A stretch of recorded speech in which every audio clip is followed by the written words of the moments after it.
Our next guest is an Oscar-winning actress, a dancer, a mother, and a best-selling author. Her new book is called Saging While Aging. Shirley Maclaine, welcome to Northwest Notebook. Thank you. There has been a lot of news around your book recently, and this stems from an event that happened in our state in Graham. Presidential candidate Dennis Kucinich saw a UFO while visiting your house. He even confirmed it in the recent presidential debate. Were you surprised that the congressman came out and was so open about the experience? No, he tells the truth. He may be the only presidential candidate telling the truth. Tells it about everything. When did you first get interested in UFOs? When did you first get interested in UFOs? Oh, I've been interested in this for years and years and years. But when it really came to a head was July 19th, 1952 in Arlington, Virginia, which is right across the river from Washington, D.C. And some UFOs buzzed the Capitol and buzzed the White House. I know, because I wrote it down in my diary, and they buzzed again a week later, a little squadron of them. And General Samford got on television at the behest of Truman and said, they're not Russian and they're not ours. We don't know whose they are. Now, you claim in your book that you have firsthand information that there is life on other planets, right? Yeah. And where did you get that information? Many contactees who have been aboard the crafts, who worked a lot with Dr. John Mack, who was the head of psychiatry at Harvard.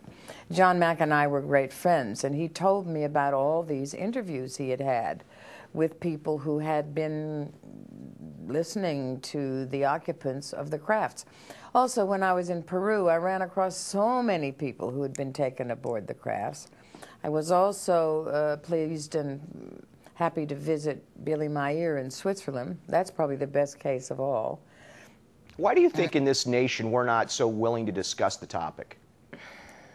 I think it's hidden by the government for what they think is our own protection, although apparently 60 to 70% of the American people believe in UFOs, if you want to call it that. They won't be panicked. They won't give over their power to extraterrestrials, even though apparently they're quite a bit more advanced than we are. China's released all of their documents. Russia's released theirs. Brazil has released theirs. I know Jimmy Carter tried to get real info on it and was told on a need-to-know basis, and you don't need to know. Same thing happened with Reagan, big-time experiences with UFOs. So there's no question. I just don't like all this arguing, are they here? We know they're here. I've talked to all the astronauts about it.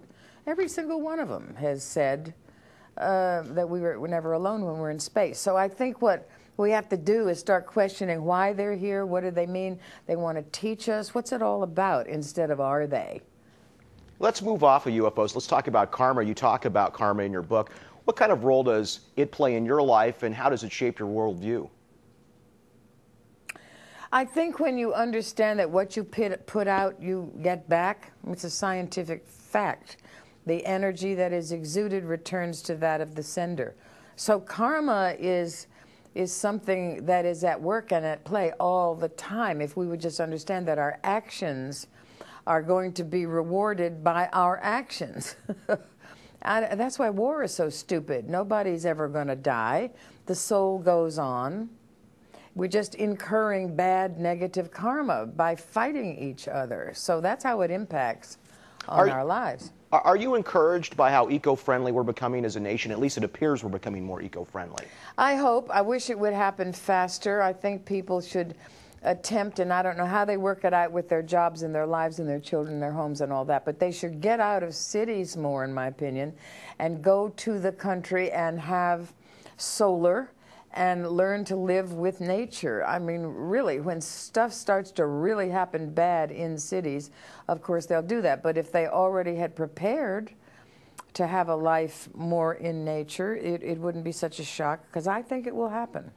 Once again, the book is Saging While Aging. Shirley Maclaine, thank you for joining us on Northwest Notebook. Thank you.